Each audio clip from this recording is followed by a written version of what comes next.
This is a Chinese phrase that American soldiers had to learn during World War II. Americans, because the next thing, they are going to join hands with China in a 9-month war against Japan. The bombing. After the bombing, aircraft fuel has just enough for them to crash land in the Chinese Federation. Soon, the USS Hornet carried 16 2nd and 5th bombers, heading in the direction of Japan, but it was 200 kilometers from the planned waters. The Americans spotted a Japanese warship. To prevent them from being exposed, the Americans had to send the bombers ahead of schedule. In this way, there's a good chance the fuel won't last long enough for them to return. So, to be able to carry more fuel and bombs, the pilots dismantled the heavy machine guns, then paint the stick black, instead of machine guns to confuse the Japanese and get everything ready. 16 B-25s took off from the deck in turn. The plane streaked across the coast, fast to Tokyo, Japan. Shells were hurled at the Japanese with American fury. Arsenal. The Japanese also tasted the smell of being bombed. However,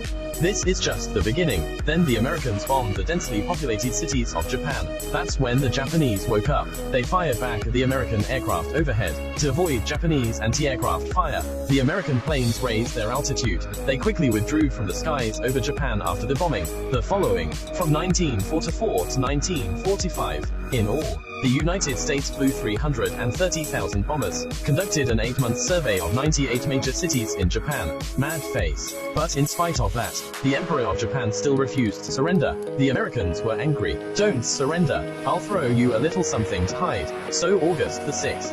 1945, the United States dropped one called Little Boy on the Japanese city of Hiroshima, the atomic bomb. After the atomic bomb was dropped, it exploded 600 meters above the ground. The sky over Hiroshima suddenly lit up with a bright light. Subsequent, it was a deafening explosion. Immediately, a huge mushroom cloud soared into the air. The shock wave from a nuclear explosion is mixed with temperatures of over 6,000 degrees. In an instant, the Japanese at close range were reduced to ashes. The bomb directly killed over 80,000 people. There are more than 50,000 Japanese dead and injured and missing. But here's what the Americans didn't expect. Japan still won't surrender much. The Emperor of Japan is from the United States. There was only one atomic bomb. The United States she asked. Then I'll give you what you want. I'll get you another one. So, 3 days later, the United States dropped a second one named Fat Man on